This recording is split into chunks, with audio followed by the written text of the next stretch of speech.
Last time on the channel, we tested if you could game on $200 and honestly the results were pretty surprising. But today, we're pushing things even further. We're diving into overclocking to see just how much performance we can squeeze out of that same budget build. Now, if you're new to this or don't know what overclocking is, it basically means making your PC run faster than it was designed to. It sounds great on paper, but it comes with a cost, more power draw, and a lot more heat. Now on to overclocking. Since this isn't a tutorial, I'll quickly glance over the settings we were able to achieve. On the CPU side of things, I pushed our 4th gen i7 up to 4.6 GHz at 1.31 volts.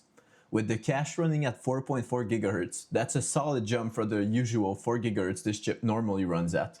Now moving on to the GPU side of things, since the system is already pretty CPU bottleneck, I kept the GPU overclock simple. A 15% power limit increase, a 65 MHz on the core, and 150 MHz on the memory side. This sounds great on paper, right? Well, here's where things went sideways. Overclock settings will change from system to system since every chip is made differently. We got an unstable CPU which required pushing voltage way higher than would typically need. The CPU isn't the problem here. The motherboard we're using is pretty basic and not really built for overclocking. The VRMs which supply power to the CPU overheated, which cut power to the CPU and actually made performance worse than stock. So in order to keep testing, I had to get creative. I rigged up an electronic air duster to blow directly onto the VRMs. It worked, at least until the duster battery ran out.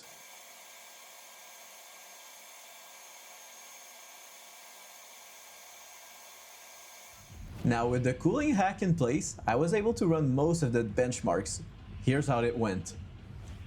Now starting up with Fortnite, at stock settings, we got 125 FPS average, a 206 maximum FPS, and 1% lows of around 28. With the overclock, we were able to get 147 average, 201 maximum, and lows up to 35, a noticeable boost and way smoother overall.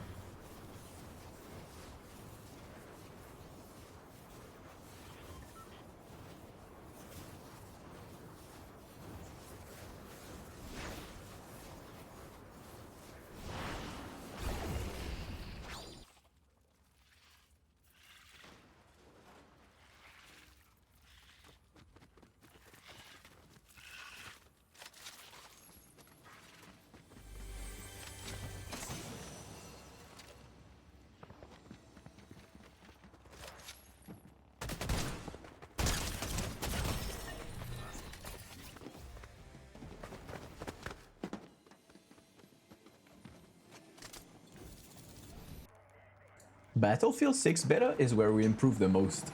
At 1080p high, we hit an average of 60 FPS, 82 maximum, and lows of 29. On top of that, I noticed far fewer glitches. Whether that was the overclock or a game update, the experience was definitely better.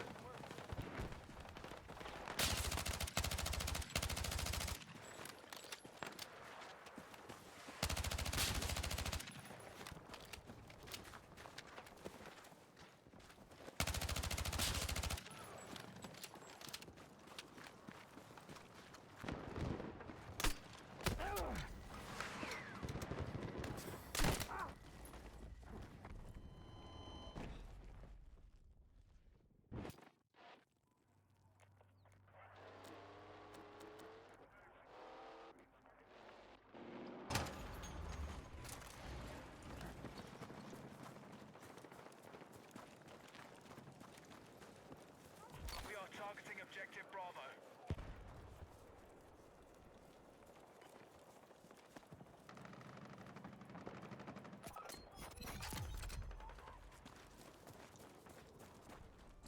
Here, the difference was pretty small.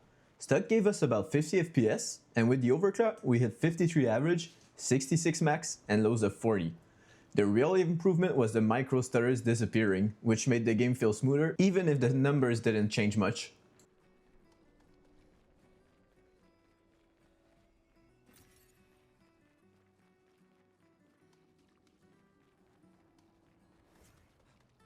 I can't imagine what you're going through.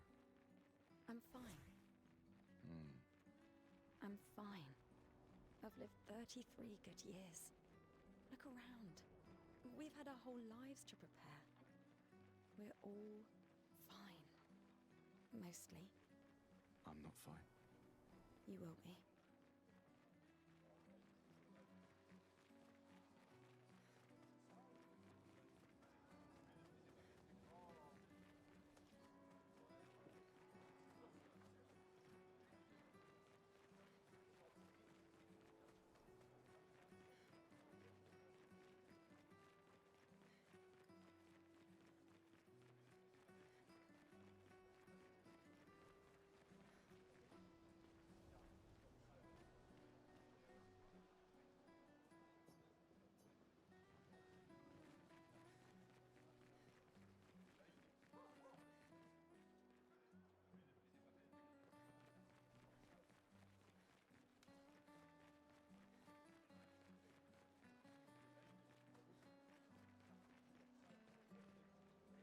So, was it worth it?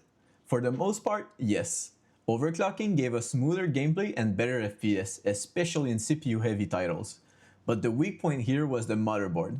Without proper VRM cooling, the system just couldn't handle the higher power draw. If you already have the necessary equipment, overclocking might be worth it for you. But I wouldn't recommend spending to achieve better overclock, since buying a new motherboard would net terrible price to performance gain. That being said, this experience shows just how much hidden potential even older hardware can have with the right tweaks. If you enjoyed this video, make sure to like, subscribe, and drop a comment with what you'd like to see me test next. Thanks for watching, and I'll see you in the next one.